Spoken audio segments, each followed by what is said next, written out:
తెలియజేసి వాక్య సందేశంలోనికి వెళ్ళాలి అని ఆశపడుతూ ఉంటున్నాను. అది ఏమిటి అని అంటే మన యొక్క అంశానికి సంబంధించినటువంటి సంగతి. అందుకనే ఈ విషయాన్ని నేను మీతో పంచుకోవాలని ఆశపడుతున్నాను. దయచేసి జాగ్రత్తగా వినండి. హైదరాబాద్ పట్టణంలో ఇమ్మానుయేల్ మినిస్ట్రీస్ అని ఉంది. హైదరాబాద్లో ఇమ్మానుయేల్ మినిస్ట్రీస్ సురారం కాలనీ. అక్కడికి నేను గతంలో వెళ్ళొచ్చాను. యూత్ క్యాంప్ జరిగింది అక్కడ, యవనస్తుల కూడిక. ఆ మందిరానికి నేను వెళ్ళి వచ్చాను. ఆ మందిరానికి సేవకులుగా పాస్టర్ జెర్మియా గారు పని చేస్తూ ఉన్నారు. పాస్టర్ జెర్మియా గారు చాలా ప్రదేశాల్లో వాడబడుతూ ఉన్నారు. ఇంటర్నేషనల్ స్పీకర్గా వారు పరిచర్యలు చేస్తూ ఉన్నారు. పాస్టర్ జెర్మియా గారు, ఇమ్మానుయేల్ మినిస్ట్రీస్. ఆయన వాక్యము చెప్పిన తరువాత, ఆరాధన అయిన తరువాత ఒక విశ్వాసితో మాట్లాడుతూ ఉన్నాడంట. ఆ వ్యక్తి పేరు అశోక్ ముదిరాజ్. ఆ విశ్వాసి పేరు ఏమిటో చెప్పండి? అశోక్ ముదిరాజ్. సేవకుడు ఈ విశ్వాసి ఇద్దరు మాట్లాడుతూ ఉండగా వారి మధ్యలో ఒక సంభాషణ వచ్చింది. ఈ విశ్వాసి అయినటువంటి అశోక్ ముదిరాజ్ గారు మాట్లాడుతూ సేవకునితో ఈ రకంగా అన్నాడు, అయ్యా నేను రక్షింపబడి 15 సంవత్సరాలైంది అన్నాడు. ఎన్ని సంవత్సరాలు? 15 సంవత్సరాలైంది నేను రక్షింపబడి. ఈ 15 సంవత్సరాల కాలంలో సంవత్సరానికి ఎన్ని ఆదివారాలు వస్తాయి చెప్పండి? 52 ఆదివారాలు. సంవత్సరానికి ఎన్ని ఆదివారాలు? 52 ఆదివారాలు వస్తాయి. 52 ఆదివారాలు పైన మనకి 365 రోజులు కదా సంవత్సరానికి. లీప్ సంవత్సరం వస్తే కనుక ఒక రోజు పెరుగుతుంది. ఫిబ్రవరి నెలలో 29 రోజులు వస్తే పెరుగుతుంది. ఈ వ్యక్తి అంటున్నాడు, ఈ 15 సంవత్సరాల కాలంలో సంవత్సరానికి 52 ఆదివారాలు అయితే కనుక 15 సంవత్సరాలకి ఎన్ని ఆదివారాలు ఉంటాయి? నేను ఇందాకే లెక్కేసాను. 780 ఆదివారాలు. ఎన్ని ఆదివారాలు? 15 సంవత్సరాలకు అంటే 52 × 15 చేయాలి. 52 × 15 చేస్తే 780. 15 సంవత్సరాలకు గాను 780 ఆదివారాలు వస్తాయి కదా, చూసారు కదా? ఈ 780 ఆదివారాలకు 780 ఆదివారాలు నేను మందిరానికి హాజరయ్యాను. ఈ 15 సంవత్సరాల కాలంలో ఏ ఒక్క ఆదివారాన్ని నేను ఎగ్గొట్టలేదు అని చెప్పాడంట. 15 సంవత్సరాలు రక్షింపబడి రక్షణ పొందిన తర్వాత ఆ 15 సంవత్సరాల కాలంలో ఒక్క ఆదివారం కూడా మందిరానికి రాకుండా ఉండలేదంట. ఎవరు? అశోక్ ముదిరాజ్. ఇది నిజంగా జరిగినటువంటి సంఘటన నేను మీ ముందు ఉంచుతున్నాను. గతంలో కూడా చెప్పాను. బావిలో కప్పలాగా ఉండొద్దండి. బావిలో నుంచి బయటకు రండి. మనకు తెలియని ప్రపంచం కూడా చాలా ఉంది. అప్పుడప్పుడు మొబైల్ ఉన్నాయి కదా, చూడండి బయట సేవకులు, విశ్వాసులు ఎలా ఏ రకంగా ఉన్నారు, వాళ్ళకు మనకు తేడా ఏమైనా ఉందా, వారి నుంచి మనం నేర్చుకోవాల్సిన సంగతులు ఏమైనా ఉన్నాయని కూడా అప్పుడప్పుడు మనం గమనించాలి. నేర్చుకోవలసిన అంశాలు ఉంటే కనుక నేర్చుకోవాలి. 15 సంవత్సరాల కాలంలో ఏనాడు మందిరాన్ని ఎగ్గొట్టలేదంటే నిజంగా ఆ వ్యక్తికి ఏం చెప్తారు? మనం హ్యాట్సాఫ్ చేస్తారు. మరి మన సంగతి ఏంటి? నువ్వు రక్షింపబడి ఎన్ని సంవత్సరాలైంది? ఈ సంవత్సరాల కాలంలో ఎన్ని ఆదివారాలు ఎగ్గొట్టో మందిరాన్ని కాకుండా అనారోగ్య సమస్యతో ఉంటే నేను దాన్ని లెక్కలను తీసుకోవాలి. ఎవరైనా ఆరోగ్యం బాగుగా ఉండి అన్ని సక్రమంగా ఒంట్లో పని చేస్తా ఉన్నా కూడా చిన్న చిన్న కారణాలకి ఎన్నిసార్లు మందిరాన్ని కొట్టిన దాఖలాలు లేవు చెప్పండి. ఆ వ్యక్తి యొక్క తీర్మానం చూడండి. అశోక్ ముదిరాజ్ యొక్క తీర్మానం కూడా ఎలా ఉంది? మనం కూడా తీర్మానం తీసుకోవాలి. ఆ తీర్మానం తీసుకున్న తర్వాత దానికి కట్టుబడి ఉండాలి, ఆ దిశగా అడుగులు వేయాలి. అలా చేసినప్పుడే మనం దేవుని చేత దీవించబడతాం. అంత మాత్రమే కాదు, ఇంకోటి కూడా ఉంది. ఏంటి అంటే, అయ్యా ఈ 15 సంవత్సరాలలో 780 ఆదివారాలు వచ్చాయి కదా, ఈ 780 ఆదివారాలు ఏనాడు మందిరానికి ఆలస్యంగా రాలే. ఏనాడు మందిరానికి ఆలస్యంగా రాలేదు.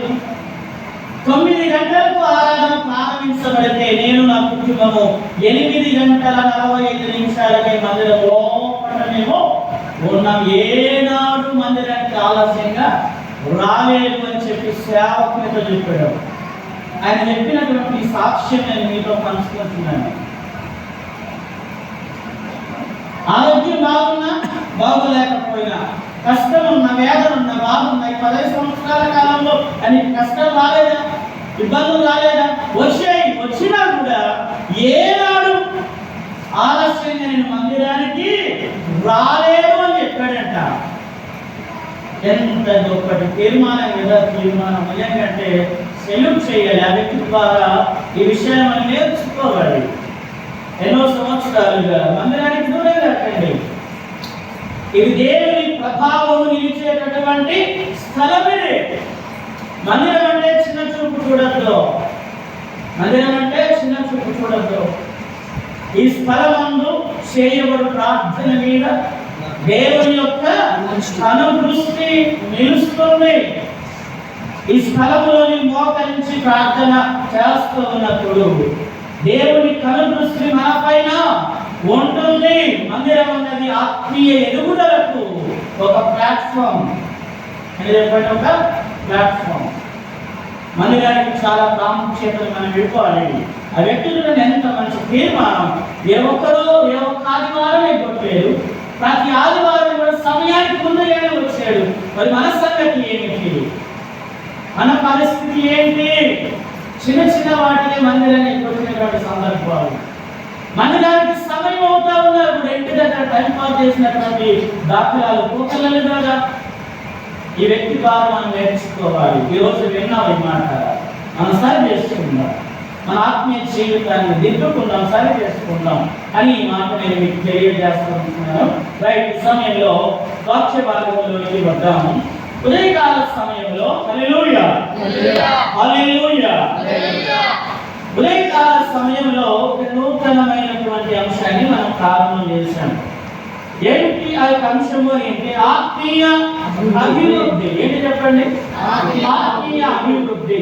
ఆ అంశంలో ఒక ప్రశ్నతో నేను వాక్య సందేశాన్ని ప్రారంభం చేశాను.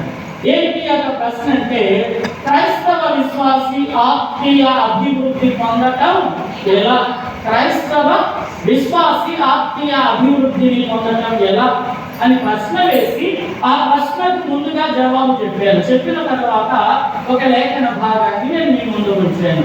ఆ జవాబు ఏమిటి అంటే, క్రైస్తవ విశ్వాసి దేవుని మాటలు వినుట ద్వారా ఆత్మీయ అభివృద్ధిని పొందగలుగుతాడు, లేదా సాధించగలుగుతాడు, లేదా ఎదుగగలుగుతాడు. ఇది మొదటి మెట్టు.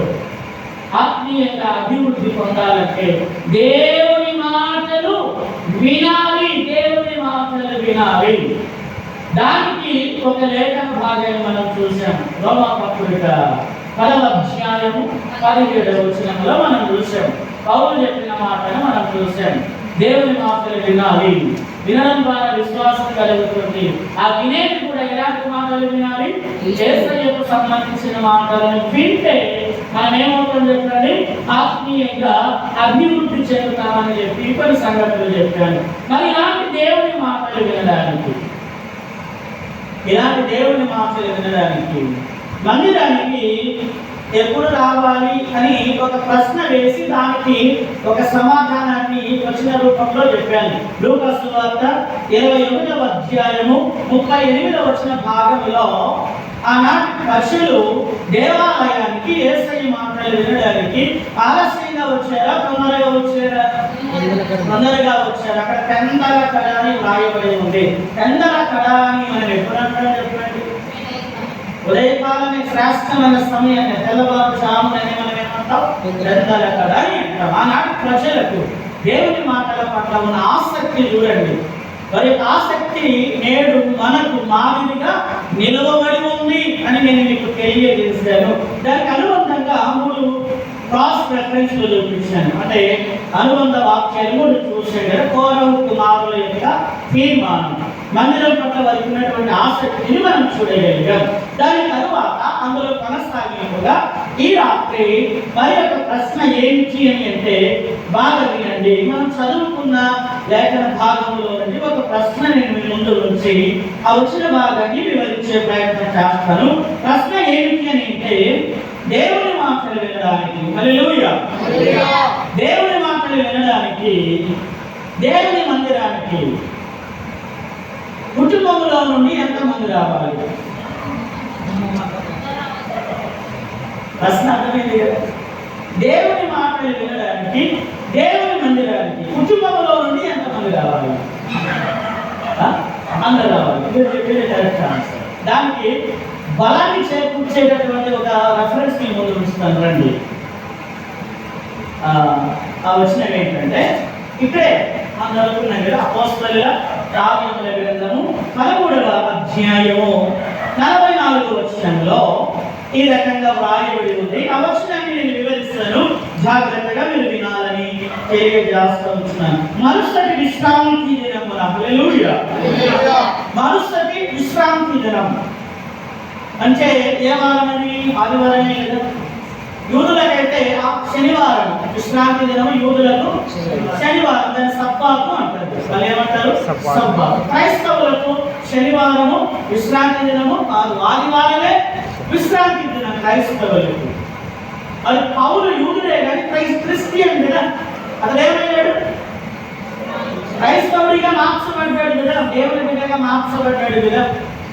మరి ఇప్పుడు క్రైస్తవుడు పౌలు ఎవరు చెప్పండి? క్రైస్తవుడు. మరుసటి విశ్రాంతి దినమున దాదాపుగా పట్టణమంతయు, దాదాపుగా ఇంచుమించు అంటాం కదా, ఇంచుమించు దాదాపుగా ఆ పట్టణమంతయు. ఏ పట్టణం గురించి అక్కడ చెప్పబడి ఉందంటే అంతియోకయ. ఏ పట్టణం? అంతియోకయ అనేది ఒక పట్టణం. ఆ పట్టణంలో ఉండే ప్రజలందరూ ఏ రోజు? విశ్రాంతి దినమున అనగా ఆదివారమున దేవుని వాక్యము వినుటకు కూడి వచ్చేలా. దేవుని వాక్యం వినడానికి కూడి వచ్చారంటే కలిసి వచ్చారు. కూడి రావడం అంటే ఏంటి? కలిసి రావడం. అంతియోకయలో ఉన్న ప్రజలు చూడండి, దేవుని వాక్యం వినడానికి ఆదివారం రోజున అందరూ గ్రామమంతయు, దాదాపుగా ఆ పట్టణమంతయు కూడా దేవుని వాక్యం వినడానికి వారు కలిసి వచ్చారు. వారు కలిసి వచ్చినట్లుగా పౌలు తెలియజేస్తూ ఉంటున్నాడు. ఈ అపోస్తలుల కార్యముల గ్రంథాన్ని ఎవరు రాశారు? లూకా గారు రాశారు కదా. ఆయన ఈ మాటను ప్రస్తావిస్తూ ఉంటున్నాడు. హల్లెలూయా. ఈ మాటను బట్టి పట్టణమంతయుని చెప్పబడి ఉంది కదా. మరి దేవుని మాటలు వినడానికి దేవుని మందిరానికి కుటుంబంలో ఎంతమంది రావాలంటే కుటుంబమంతయు రావాలి. దేవుని మందిరానికి కుటుంబంలో ఎంతమంది ఉన్నారు? పిల్లలు మొదలుకొని వృద్ధుల వరకు, అంటే వృద్ధులు రాగలిగిన సామర్థ్యం ఉంటే, నడవగలిగిన సామర్థ్యం, వారికి ఎలాంటి ఇబ్బందులు లేకపోతే వారి వరకు ఏం చేయాలి చెప్పండి? దేవుని మాటలు వినడానికి దేవుని మందిరానికి రావాలి. మా ఆయన వెళ్ళాడు, నేను వెళ్ళకపోతే ఏమవుతుందిలే, మీ ఆయన ఆకలిస్తే మీ ఆయన అన్నం తింటే ఆయన ఆకలి ఇస్తాడు, మీ ఆకలి లేదు. రక్షణ అన్నది వ్యక్తిగతం, వాక్యం అన్నది ఎవరికి వారి చేయండి. అర్థమవుతుందా? మీ ఆయన బాప్తిజం తీసుకుంటే నువ్వు పరలోకానికి వెళ్ళవు, ఆయన మాత్రమే వెళ్తాడు. నీవు కూడా ఏం చేయాలి? రక్షణ బాప్తిజాన్ని తీసుకోవాలి. ఎవరు కడుపునొస్తే వారు బాబు తినాలి. నీ కడుపునప్పుంటే మీ ఆయన తింటే ఆయనకు ఉపయోగం లేదు, నీ కడుపునొప్పి కూడా తగ్గదు. కనుక కుటుంబంలో ఉన్నవారు ఆనాడు మనము గడిచిన శుక్రవారం ఉపవాస కూడికలో దేవుణ్ణి పశ్చాత్తాపపరిచిన ఉపవాసం గురించి గురించి మనం ఆలోచన చేస్తాం.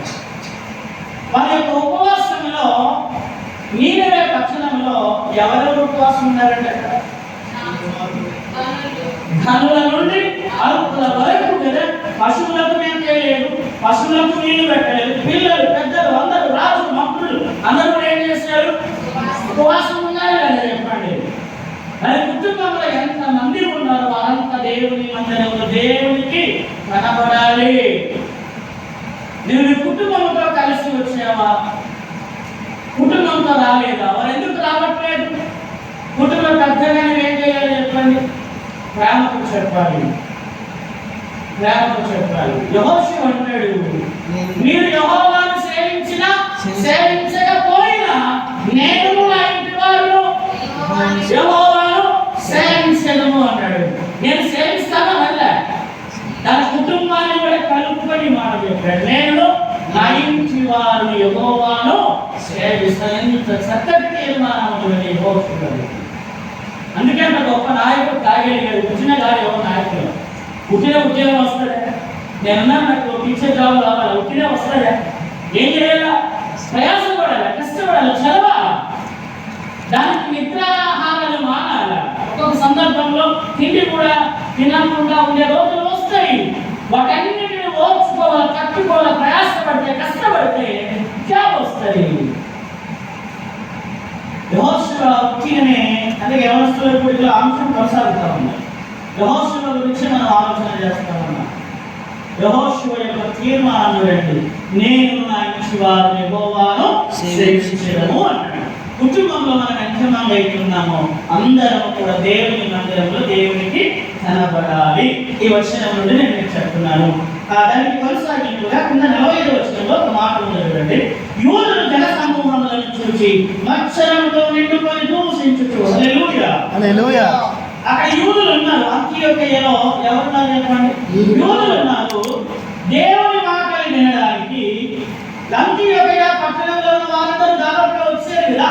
ఆ జనాన్ని చూసి అక్కడ ఉండే ప్రజలు కోకళ్ళలో ఉన్నారు కదా.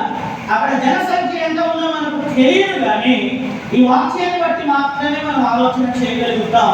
దాదాపు అందరూ వచ్చారంట. అది ఒక పట్టణం. ఆ జనాన్ని చూసి యూదులకు మత్సరం కలిగిందంట. మత్సరం అంటే ఏంటి? అసూయ, ఇంకా ఈర్ష్య, ఓర్వలేనితనం. ఏంటి చెప్పండి? ఓర్వలేనితనం. అసూయ అన్నది పెద్ద జబ్బు. అసూయ అన్నది ఇదొక మానసిక జబ్బు. ఎదుటి వ్యక్తి బాగుపడతా ఉంటే మనం తట్టుకోలేము, మనం ఓర్వలేము. ఆ వ్యక్తి మీద ప్రక్క వారికి చెడుగా ఏం చేస్తారు చెప్పండి? ప్రచారం చేస్తారు. ఆ వ్యక్తి మంచి వ్యక్తి అయి ఉన్నా కూడా ఆ వ్యక్తిని ఏమని చిత్రీకరిస్తారు? చెడవాడిగానే చిత్రీకరించేటువంటి సభ్య సమాజంలో మనం బ్రతుకుతా ఉన్నాం. యూదులకు మత్సరం కలిగింది, అసూయ కలిగింది. ఓర్చుకోలేకపోయారు. ఆ జనాన్ని చూసి ఓర్చుకోలేకపోయారు. ద్వేషం కలిగింది. ఏం చేశారంటే నిండుకొని దూషించుచు. ఏం చేశారంటే దూషించారు. ఏం చేశారు? దూషించారు. దూషించుచు పౌలు చెప్పిన వాటికి అడ్డం చెప్పారు.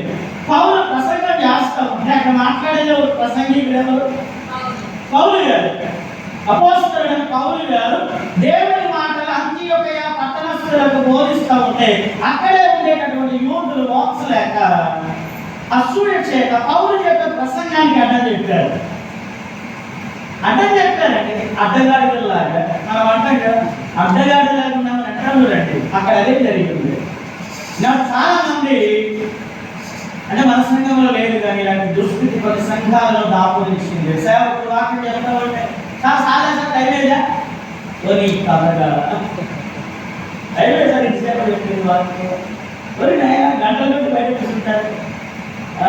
పెళ్ళిళ్ళలో సార్ 10 నిమిషాలు ముగించాలి సార్ అంటే 7 నిమిషాలు. ముస్తాబు రావడానికి 2 గంటల వరకు ముస్తాబు లేదు. పెళ్లి కొడుకు పెళ్లి కొడతారు. వాళ్ళ అమ్మ వాళ్ళ ఆయన బట్టలు వేసుకొని దండలు వేసుకొని ఇల్లే ఫస్ట్ పెళ్లి కొడుకు పెళ్లి కొడతారు. తిరిగి అప్పుడు రాలేదా? అప్పుడు చెప్పాల్సింది పోయి ఏమని? అమ్మా, ఇది దైవ కార్యము, వివాహం అన్ని విషయాలలో ఘనమైనది. మీరు పెళ్లి పత్రికలో ఉదయం 11 గంటలకి ప్రింట్ చేశారమ్మా. మేమందరం సమయానికి జరుగుతుందని వచ్చాము, మీరు ఆలస్యం చేయకండి. మీరు త్వరగా మీ కార్యక్రమాలు ముగించుకొని మందిరానికి తొందరగా రండి. అప్పుడు చెప్పొచ్చే, అప్పుడు అర్థం చెప్పరు. ఆడ కూర్చొని కట్టల మీద ఆడాడ రచ్చబండ కాడ కూర్చొని బండ్ల మీద ఎదురు బండ్ల మీద కూర్చొని బాగా కానీ మందిరంలోకి వస్తే ఏం చేస్తారు? 10 నిమిషాల్లో ముగించారు. ఇది అర్థం చెప్పడమే కదా. అలాంటి యూట్యూబ్ ఏం చేస్తారు? పౌలు యొక్క ప్రసంగానికి అడ్డం చెప్పారు. జాగ్రత్త, ఇలాంటి వైఖరిని ఉండకూడదు అని నేను మీకు దేవుని ప్రేరణ తెలియజేస్తూ ఉంటున్నాను. దేవుని మందిరానికి ఎవరెవరు రావాలి? కుటుంబంలో అందరూ కూడా రావాలి దేవుని మాటలు వినడానికి. దీనికి అనుబంధంగా ఒక రెఫరెన్స్ ఉంది, చక్కటి రెఫరెన్స్ వాక్య భాగం. దాన్ని మీకు చూపిస్తాను. కీర్తనల గ్రంథము 84:4. కీర్తనల గ్రంథము 84వ అధ్యాయము 14వ వచనంలో చక్కటి మాట రాయబడి ఉంది. ఆ మాట చూడండి. వారు బాగా వినండి. నీ మందిరమునందు నివసించువారు ధన్యులు. హల్లెలూయా. గట్టిగా పలుకుదామా?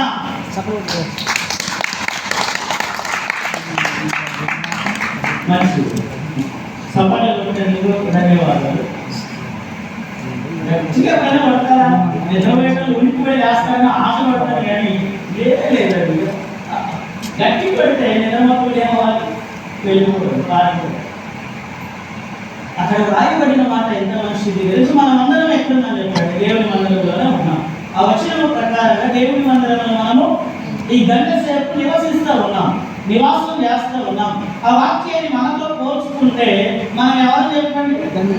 ధన్యులనే కదా. అంటే దేవుని మందిరానికి వచ్చే వాళ్ళు ఎవరు చెప్పండి? ధన్యులు. అంటే ధన్యత పొందుతున్న వాళ్ళు. ఇంటి ధన్యత చాలా మంది బాగొట్టుకుంటున్నారు మందిరానికి రాకుండా. దైవ గ్రంథమే చెప్తా ఉందండి, మనుషులు చెప్పేటువంటి మాట కాదు ఇది. నీ మందిరంలో నివసించువారు ధన్యులు. ఇది ధన్యత దావీదుకు బాగుగా తెలుసు. అందుకే కీర్తనల గ్రంథం 23:6 అంటాడు, నేను చిరకాలం యెహోవా మందిరంలో ఎంతకాలం అంటే చిరకాలం. అంటే నేను బతికినంత కాలం ఎలా ఉంటానంటున్నాడు? దేవుని మందిరంలోనే ఉంటాను, అక్కడే ఉంటానని చెప్పి కంకణ కట్టుకున్నాడండి ఎవరు? దావీదు. అందుకే అంత గొప్పవాడు కాగలిగాడు. ఇప్పటికీ దావీదు సమాధి ఉంది, మన వ్యవసాయం అంటే చూడగలుగుతాం. అంత గొప్పటి రాజు చెప్పినటువంటి మాట, చిరకాలం గొప్పవాడైనా కూడా ఉన్నత స్థితిలోనికి వెళ్ళినా కూడా ఆ స్థితిలో నిలవబెట్టిన దేవుని విస్మరించలే. కృతజ్ఞత కలిగే దావీదు జీవించాడు. ఈనాడు ₹1,00,000 మన దగ్గర ఉంటే ఆయన మగాడు లేడు ఉంటుంది. ₹100 జేబులో ఉంటే ఏమైనా ఇస్తాకు ఎగిరెగి పడుతుంది. అన్నీ ఉన్న ఇస్తాకు అణిగి ఉంచది. చేప నీళ్ళలో నుండి బయటికి వస్తే అది ఎగిరెగి పడుతుంది. అవునా కదా? అలాగే దిగిన కోడి ఎంతసేపు ఉంటుంది? ప్రాణమైన వరకు. అన్నీ ఉన్న ఇస్తరాకు అణిగి ఉన్నట్టుగా మనం ఏం చేయాలి? మన ఆత్మీయ జీవితంలో అణిగి అంటే తగ్గింపు కలిగి ఉండాలి. యేసయ్యలాగా తగ్గింపు కలిగి ఉండాలి. దేవుని మందిరం చాలా ప్రాముఖ్యమైనది. మనం ఎదగాలి అంటే, మనం బలపడాలి అంటే దేవుని మందిరమే మనకు చక్కటి ప్లాట్ఫామ్. మనం ఎదగడానికి దేవుని మందిరానికి రాకపోతే నేను కూడా చెప్తాను, నా వ్యక్తిగత విషయం కూడా చెప్తాను. నేను మందిరానికి రావడం మానేశాను అనుకోండి, ప్రార్థన చేయడం మానేశాను అనుకోండి, వాక్యం చదవడం మానేశాను అనుకోండి, లోకంలో క్రైస్తవుడు కాని వ్యక్తి ఏ రకమైనటువంటి ప్రవర్తన కలిగి ఉంటాడో ఆ ప్రవర్తనలోకి నేను కూడా దినదినము దిగజారిపోతాను. అందుకే సహవాసానికి దూరంగా ఉండొద్దు, మందిరానికి దూరంగా ఉండొద్దని నేను మీకు తెలియజేస్తూ వస్తున్నాను. తర్వాత భాగంలోనికి వెళ్దాం. తర్వాత భాగం ఏంటి అంటే, దేవుని మందిరంలో శ్రేష్టమైనది ఏది? దేవుని మందిరంలో శ్రేష్టమైనది ఏది? ఒక చక్కటి మాట నేను మీ ముందు ఉంచుతానండి. మొదటి సమూయేలు గ్రంథము 15వ అధ్యాయం 22వ వచనం. మొదటి సమూయేలు గ్రంథము 15వ అధ్యాయం 22వ వచనము. దేవుని మందిరంలో శ్రేష్టమైనది ఏదో అక్కడ చెప్పబడి ఉంది. బాగా అందుకు సమూయేలు ఒకడు గైకొనుట వలన యెహోవా సంతోషించినట్లు ఒకడు దహన బలులను అర్పించుట వలన ఆయన సంతోషించిన ఆలోచించుము. బలులు అర్పించుట కంటే, ఇక్కడి నుంచి బాగా వినండి, బలులను అర్పించుట కంటే ఆజ్ఞను గైకొనుటయు పొటేల క్రొవ్వు అర్పించుట కంటే మాట వినుట శ్రేష్టము. ఏం వినుట శ్రేష్టం చెప్పండి? దేవుని మందిరంలో శ్రేష్టమైనది ఏంటి? దేవుని మాట వినడమే శ్రేష్టము. ఈ మాటలు ఎవరు చెప్పారు? సమూయేలు గారు చెప్పారు. సమూయేలు ప్రవక్త, దేవుని సేవకుడు, దీర్ఘదర్శి. ఈ సేవకుడు రాజైనటువంటి సౌలుతో చెప్పినటువంటి మాట ఇది. సౌలు రాజుగా ఉన్నాడు. దేవుడు చెప్పినట్లు చెయ్యవయ్యా అని సమూయేలు సౌలుతో చెప్తే సౌలు ఏం చేశాడు? దానికి విరుద్ధంగా చేశాడు. సౌలు దానికి ఏం చేశాడు? విరుద్ధంగా చేశాడు, వ్యతిరేకంగా చేశాడు. అప్పుడు ఈ మాట అన్నాడు సమూయేలు గారు సౌలును ఉద్దేశించాడు. అందుకే కానా వివాహంలో నాకు ఇష్టమైనటువంటి మాట మరియమ్మ గారు చెప్పినటువంటి మాట, ఆయన మీతో చెప్పునది చేయుడే. ఆయన చెప్పినది చేయకపోతే ఒళ్ళు ఓమైపోతాడు. అక్కడ ఉన్నటువంటి పరిశుద్ధులు యేసయ్య చెప్పినట్టుగా చేశారు. అక్కడ ఏం జరిగింది? మిరాకిల్ జరిగింది కదా, గొప్ప సూచక క్రియ ఆ వివాహంలో జరిగింది. దేవుడు చెప్పింది చెప్పినట్టు చేస్తే మనం భద్రంగా ఉంటాం, మనం ఆశీర్వాదకరంగా ఉంటాం, మనం క్షేమంగా ఉంటాం. మనం చేయట్లేదు కలిగితే మనకి ఎన్ని సమస్యలు అర్థమవుతుందా? ఈనాడు ప్రతి కుటుంబాన్ని గమనిస్తే ఆస్తులు ఉన్నాయి, అంతస్తులు ఉన్నాయి, కానీ కుటుంబంలో చూస్తే కనుక కొన్ని కుటుంబాలు నేను ఎరుగుతున్నాను. టౌన్లో కూడా చాలా ఎంప్లాయీస్ కుటుంబాలు నేను ఎరుగుతున్నాను. సమాధానం లేదు, భర్త మాట భార్య వినడం లేదు.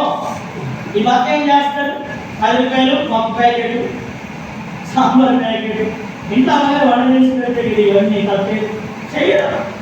8 గంటలు రాత్రి 12 గంటల వరకు మొబైల్ చూసుకునే వరకు మనం ఇంటికి వెళ్తే అనేది ఒక ముస్లిం అనేది వాళ్ళు వాయిస్ చేస్తారు. మీ ఆవిడ ఎన్ని గంటలు పడుకుంటారని మంచి మేము 10 గంటల కంట నిద్రపోతాం, 10 దాటే ఉండమని చెప్తాం.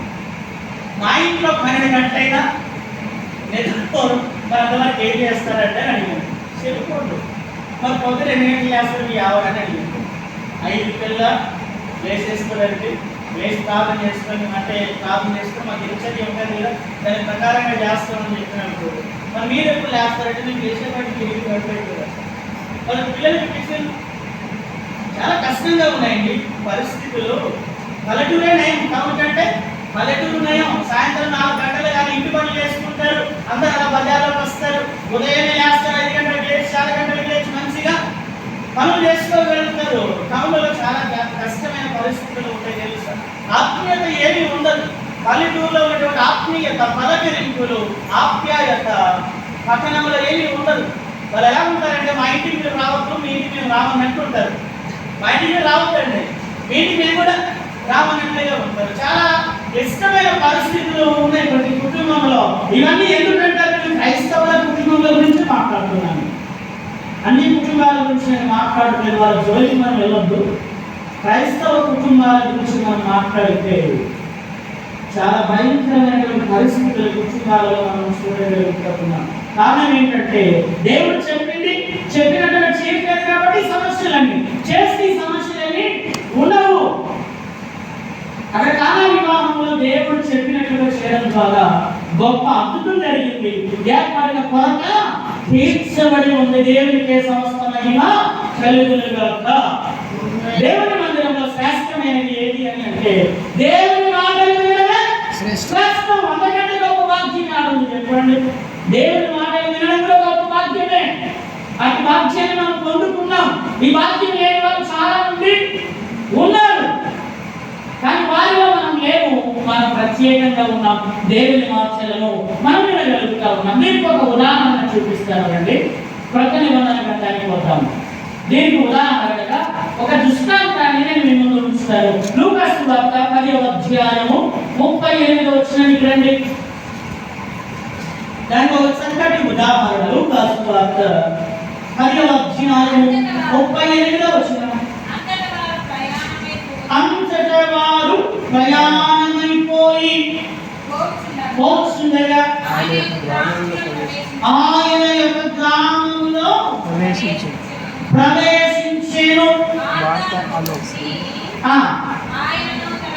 ఆయనను తన ఇంట చేర్చుకొనెను. హల్లెలూయా. ఇక్కడ యేసు ప్రభువు మరియు ఆయన శిష్యులు ఎంతమంది ఉన్నారు? వారు ప్రయాణమై పోతుండగా ఆయన యొక్క గ్రామంలోనికి ప్రవేశించెను. ఇక్కడ గ్రామం పేరు ప్రస్తావన లేదు, కానీ దానికంటే ముందు సువార్తల్లో ప్రస్తావన ఉంది. ఏంటి ఆ గ్రామము? బేతనియా. ఏ గ్రామము? బేతనియా. బేతనియా గ్రామానికి యేసు ప్రభువు ఆయన శిష్య బృందము చేరుకున్నారంట. చేరుకున్న తరువాత మార్త అనే ఒక స్త్రీ ఆయనను తన ఇంట చేర్చుకొనెను. మార్తమ్మ గారు ఉన్నారు ఆ గ్రామంలో. ఆమె ఏం చేసిందంట? ఒక్కరికి భోజనం పెట్టడానికే మనకు చాలు కాదు కొన్ని సందర్భాలలో. ఇక్కడ ఎంతమంది ఉన్నారు? 12 మంది ప్లస్ ప్రభు ఎంతమంది అవుతారు? 13 మంది. మార్తమ్మ గారు ఎంత త్యాగశీలో, ఎంత సహనం కలిగిందో కదా. ఏం చేసింది? ప్రభువును తన శిష్యులను తన ఇంట చేర్చుకోయిందంట. చేర్చుకోలేదు తర్వాత ముందు కొనసాగితే కనుక ఆమెకు మరియా అనే సహోదరి ఉన్నది. ఆమెకు ఒక సిస్టర్ ఉంది. ఆమె పెద్దదో చిన్నదో మనకు తెలియదు, కానీ ఆమెకు తోబుట్టు. ఎవరు చెప్పండి? తోబుట్టు. ఆమె పేరు ఏం పేరు? మరియా. తర్వాత ఇది యేసు పాదముల యొద్ద కూర్చుండి ఆయన బోధ వినుచుండెను. మరియమ్మ గారు ఏం చేస్తా ఉన్నారంటే యేసు ప్రభు వారి ఇంట్లో ఉంటాడు. ఈ కుటుంబము దేవుడు ప్రేమించినటువంటి కుటుంబం. చాలాసార్లు ఆ యొక్క కుటుంబానికి ప్రభువు వెళ్ళి వచ్చాడు. బేతనియలో ప్రభువు ప్రేమించిన కుటుంబం ఈ కుటుంబమే. ప్రభు ప్రేమించిన కుటుంబం కూడా ఈ కుటుంబమే. ఇద్దరు అక్కాచెల్లెలు, వారికి ఒక సహోదరుడు లాజరు. ఈ ముగ్గురు ఆ కుటుంబంలో ఉన్నారు. యేసు ప్రభు ఇంట్లో ఉన్నాడు. ఇంట్లో ఉన్నప్పుడు అక్కడ జరిగినటువంటి సంఘటన ఏంటంటే మరియా యాడవుందంటే యేసు పాదముల యొద్ద కూర్చుండి ఆయన బోధ వినుచుండెను. మరి మార్తమ్మ గారు లేదా? ఇంట్లోనే ఉన్నారు. యాడున్నారు? కళామొనకలి పని విషయంలో ఉంది, పని చేస్తూ ఉంది. ఆమెకు పనే ముఖ్యంగా దేవుని వాక్యము ముఖ్యమే లేదు. మంచి ఆతిథ్యం ఇవ్వగలిగినటువంటి మంచి మనసు కలిగిన స్త్రీనే. కానీ ఆతిథ్యం ముఖ్యమా, దేవుని మాటలు ముఖ్యమంటే రెండు పేరు ముఖ్యము? దేవుని మాటలే ముఖ్యం, దాని తర్వాత ఆతిథ్యం కదా. కానీ మరియకు ఉత్తమమైనది ఏంటో తెలుసు బాగుగా. అందుకే ఆడ వచ్చింది, ఆడ కూర్చోవాలి, ఆడే వచ్చింది. ప్రభు పాదం మీద కూర్చొని ఆయన చెప్తూ ఉంటాడండి. ఆయన బోధిస్తూ ఉంటే ఎలా ఉంటుందంటే అబ్బా, అక్కడ మనం ఉంటే ఎంత బాగుంటున్నారు కదా. ఆ బోధ వింటూ ఉందంట మరియమ్మ గారు. యేసు అందుకే శ్రీమంతంగా రాస్తారు కదా, నేర్చుకున్నట్టు మీ యొక్క యేసు కూర్చుండి విందునగా నేర్పించు యేసయ్య నేర్పించండి. చక్కటి పాట, చాలా మంచి పాట. ఆ పాట రాశారు కదా. ఇప్పుడు మరియమ్మ గారు యేసయ్య పాదం మీద కూర్చుండి ఆయన బోధ వినిస్తున్నది. అప్పుడు మాట విస్తారమైన పని పెట్టుకోవడం చేత తొందరపడింది. ఏం చేసిందంట మార్తమ్మ గారు? విస్తారమైన పని పెట్టుకుంటే తొందరపాటుగా ఏమొస్తుంది? నెమ్మది ఉంటుంది, సమాధానం వచ్చేది. మనం ఇప్పుడు ఏం చేస్తాం? ఆదివారము ప్రతిష్ఠిత దినం, వ్రత దినం, పరిశుద్ధ దినం కదా, విశ్రాంతి దినం కదా, ప్రభువుకు చెందవలసినటువంటి దినం. ఇది ఆజ్ఞ. విశ్రాంతి దినమును పరిశుద్ధముగా ఆచరించుటకు జ్ఞాపకం ఉంచుకొను అని చెప్పి ఒక ఆజ్ఞగా మనకి ఇవ్వబడి ఉంది. ఏ నాడు లేని పనులన్నీ ఆనాడు కల్పించుకుంటాము ఆదివారమున. ఏ రోజున? ఆదివారమున కల్పించుకొని విస్తారమైన పనులు. తొందరపాటు రాకపోతే ఏ పాట ఉంటుంది? నెమ్మది ఉంటుంది. మార్తమ్మ గారు మన కోవకు చెందిందే. మార్తమ్మ గారు మన కోవకు చెందిందే. అప్పుడు ఏం జరిగింది అంటే వచ్చిందంట. యేసయ్య దగ్గరికి వచ్చి ప్రభువా, ఒంటరిగా పనిచేయటకు నా సహోదరి నన్ను విడిచి తెచ్చినందున మీకు చింతలేదా? ఎవరు కష్టపడుతున్నారు? ఇద్దరు ఉన్నారు సహోదరులు. ఒకరేమో ఆడ కూర్చున్నారు, ఇంకొకరేమి పొయ్యిలో విషయంలో పనిచేస్తా ఉంది ఒంటరిగా. ఈమె వెళ్ళి ఆమెకు సాయం చేయలేదు కదా, చేయలేదు. కానీ ఉత్తమమైన దాన్ని ఎన్నుకున్నది. ఈమెకు గర్భిణిగా నేను ఒకదానే పని చేస్తున్నానే, మా సహోదరి పని చేయకుండా తేలికైన పని పుట్టుకుంది కదా. ఎలాంటి పని? తేలికైన పని పుట్టుకుందని చెప్పి ప్రభు దగ్గరికి వచ్చి, నా సహోదరి నన్ను ఒంటరిగా విడిచిపెట్టింది, పని చేయడానికి నాకు ఎలాంటి సహాయము చేయట్లేదు, నీ చింత లేదా? ప్రభుని ప్రశ్నిస్తూ ఉంటుంది. ఎంత ధైర్యం ఏంటి మాతమ్మకు, ఎంత ధైర్యం! ప్రభుని ఏమంటుంది? నీకు చింత లేదా అని ప్రభుని ప్రశ్నిస్తూ మాట్లాడుతూ ఉంది. అప్పుడు జరిగినటువంటి సంఘటన ఏంటి అంటే, నాకు సహాయం చేయమని ఆమెతో చెప్పమని నేను డైరెక్ట్ చెప్పచ్చు కదా. మరియమ్మ దగ్గరికి వెళ్ళి, ఏమ్మా నువ్వు కూర్చున్నావు, ఆ పనులు అక్కడ పూర్తి అవ్వట్లేదు, వచ్చి సహాయం చేయని డైరెక్ట్గా వాళ్ళ సహోదరితో అనొచ్చు కదా. అనగా ఏమంటుంది? రికమెండేషన్ ప్రభు చెప్పాలంట. ఆమెకి మరియమ్మకి ఎవరు చెప్పాలంట? ప్రభు చెప్పాలంట. నువ్వు చెప్పు అని చెప్పి మాట్లాడుతూ ఉంది. తర్వాత అందుకు ప్రభు మార్త 2 సార్లు మాట్లాడాడు. ప్రభు ఏమన్నాడు? మార్త తొందరపాటు టెన్షన్లో ఉంది. ఎవరు? మాత్రమా నీ అనేకమైన పనులను గురించి విచారణ కలిగి తొందరపడుచున్నావు, కానీ అవసరమైనది ఒకటే, మరియ ఉత్తమమైన దాన్ని ఏర్పరచుకునేను, అది ఆమె యొద్ద నుండి తీసివేయబడదని ఆమెకు చెప్పాను. మరియ ఉత్తమమైన దానిని ఏర్పరచుకునేను, అది ఆమె యొద్ద నుండి తీసివేయబడదు అని చెప్పి ప్రభువే చెప్పాడు. మనకు అవసరమైనది ఒకటే ఆదివారం రోజున, మనకు అవసరమైనది ఒకటే బుధవారం రాత్రి 8 నుండి 9 వరకు, శుక్రవారం మనకు అవసరమైనది ఒకటే 8 నుంచి 9 వరకు, శనివారం రాత్రి 8 నుండి 9 వరకు మనకు అవసరమైనది ఒకటే, దేవుని సన్నిధి, ఆయన మాత్రం. ఇదే అవసరమైనది. ఇది కాకుండా నువ్వు ఇంటి దగ్గర కూర్చొని కాలక్షేపం చేస్తూ ఉన్నావు, పనులు కల్పించుకుని దేవుని సన్నిధిని ఎదుర్కొంటూ ఉన్నామంటే ఎవరికి నష్టం? ఎవరికి లాభం? సాతానుకు లాభం, నీకు నష్టం. సాతానుకు లాభం, నీకు నష్టం అన్న సత్యమును మీరు బాగుగా ఎరగాలి. అందుకే దైవ సేవకులు అంటే మన బసరపల్లి విజయ డాక్టర్ గారు సార్ ఒక మాట చెప్పాడు. ఏం చెప్పాడు ఆ మాట అంటే బాగా వినండి. పనుల విషయంలో మాత్రమలాగా ఉండాలి. పనుల విషయంలో మాత్రమలాగా ఉండాలి. రేపు మనకు మీటింగ్స్ జరగనే ఉన్నాయి. 6, 7, 8 పనుల విషయంలో ఎవరు ఉండాలి? మాత్రమలాగా ఉండాలి. ఆ పనులు ఎప్పుడు ముగించాలి? ప్రార్థన ప్రారంభం కాకముందే ముగించాలా? ప్రార్థన స్టార్ట్ అయినా జరుగుతూ ఉన్నా పని చేసుకుంటా నానా హైరాణ పడొద్దండి. ముందుగానే ఏం చేయాలి చెప్పండి? ప్రణాళిక ప్లాన్ చేసుకోవాలి. మనం ఈ టయానికి మందిరంలో కూడికను ప్రారంభం చేసుకుంటాం, ఈ టయానికి వంట ప్రారంభించాలి, ఈ టయానికి ముగించాలి, దాని తర్వాత నేను స్నానం చేసి మందిరంలో కూర్చోవాలి అనేటువంటి ప్రణాళికను కలిగి ఉండాలి. పనుల విషయంలో మాత్రమే ఉండాలి. దేవుని మాటలు వినడంలో ఎవరు ఉండాలి? మరి ఎలాగా ఉండాలి? 2 చేయాలి, 2 ప్రాముఖ్యమే. అయితే రెండింటిలో ఏది ప్రాముఖ్యం అంటే దేవుని మాటలు వినడమే ప్రాముఖ్యం. దేవుని మాటలు వినకుండా నువ్వు ఎంత పని చేసినా అవసరమైనది ఒకటే, దేవుని మాటలు వినడమే అవసరం. అదే ఉత్తమమైనది. అది మరచి నువ్వు ఎన్ని పనులు చేస్తే నీ ఆత్మీయ జీవితం ఏ రకంగా అభివృద్ధి చేయనుంది చెప్పండి. అందుకే ప్రణాళిక కలిగి ముందుకు వెళ్ళాలి, పని చేయాలి, ప్రార్థనలో కూడా పాల్గొనాలి. ఈ 2 కూడా చాలా ప్రాముఖ్యము అని చెప్పి నేను మీకు తెలియజేస్తా ఉన్నాను. దేవుని సన్నిధిలో దేవుని మాటలు వినడమే శ్రేష్టం. అందుకే మార్కు సువార్తలో ఒక మాట అంటాడు, నేను ముగిస్తూ ఉన్నాను. 4:9 అంటాడు ప్రభు ఏమంటున్నానంటే, వినుటకు చెవులు గలవాడు వినుగాక. ఎవరు ఈ మాటలు వింటారు? ఎవరు దేవుని మాటలు స్వీకరిస్తారు చెప్పండి? అందరూ స్వీకరించగలుగుతారా? అందరూ స్వీకరించలేరు, కొందరే.